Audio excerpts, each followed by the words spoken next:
Welcome to this episode of Q&A with Liturgy Man. I'm Taylor Burton-Edwards, Liturgy Man, your Director of Worship Resources with Discipleship Ministries of the United Methodist Church. I am your apportionment dollars at work to help you strengthen worship and the understanding of worship where you are.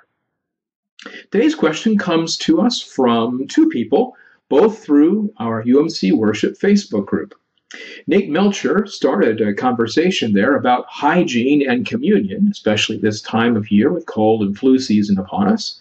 And then that got followed up in the comments by a question from Bob Laird, wondering if there was somewhere a video that addressed this question. Well, Bob, here's your video. And Nate, I hope this is helpful. The main thing that I want to say about communion and hygiene is this. There are 0 instances ever of anyone getting sick and getting that clearly reported that receiving communion led to getting sick by transmission of germs. It's just not a very good way to transmit germs. The primary way people get sick at church is by touching each other's hands. This is how colds get transmitted. This is the primary way, along with sneezing and things like that things like upper respiratory infections and the flu get transmitted. It's not through receiving communion generally. However, there have been some clinical studies done that do show it could be possible for someone to get sick that way, particularly if they have a compromised immune system. So what can we do to mitigate even that remotely tiny chance that somebody might get sick from receiving communion? I'd like to suggest 2 practical things that most United Methodist churches could easily do.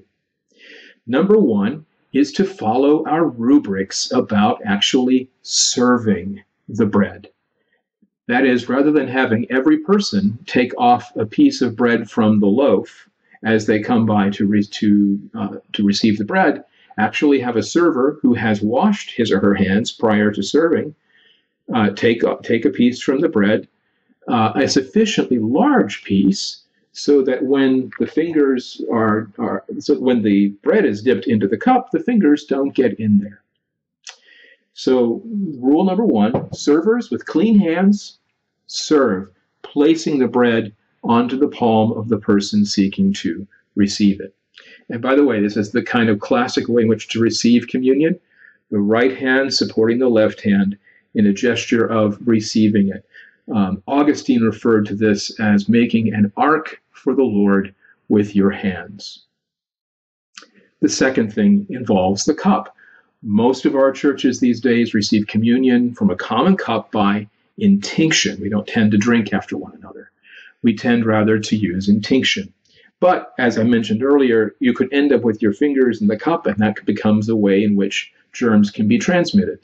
Something I always teach my students in workshops and seminary courses on worship and sacramental practice. When you're serving the cup, dip it, tilt it this way toward the person receiving it.